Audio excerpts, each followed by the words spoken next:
Sean Wood has been down this path before, but the last time was a decade ago when he and his love of 10 years, Emily Ann, were desperately hoping to marry before she died of cancer. Now he's back at the same bench in Comox and can't help but miss her dearly. It's nice to be back here and finally starting to make a difference, but at the same time it's still pretty heartbreaking for me. Every time I come to the park or somewhere we were, it definitely brings up a lot of memories. So in the spring of 2012, Emily Ann was battling terminal lymphoma.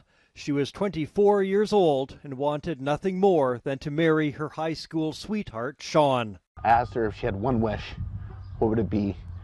Anything. I'd make it happen. And she said, I want to be your wife. Everybody asked me, what is your wish or whatever, really? And it was seriously just to, have that day together.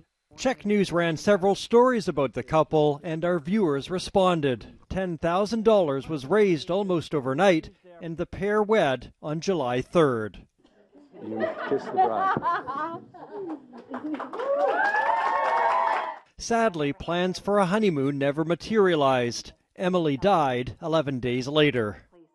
her attitude and the way she handled herself, she was always laughing, smiling, even, until the last moments, she was still big smiles, happy.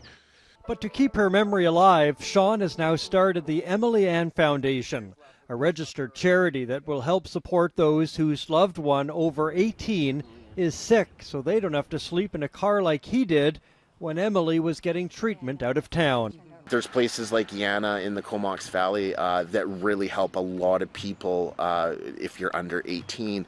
But there's no one helping over 18. So, where do those people go? How do they get help?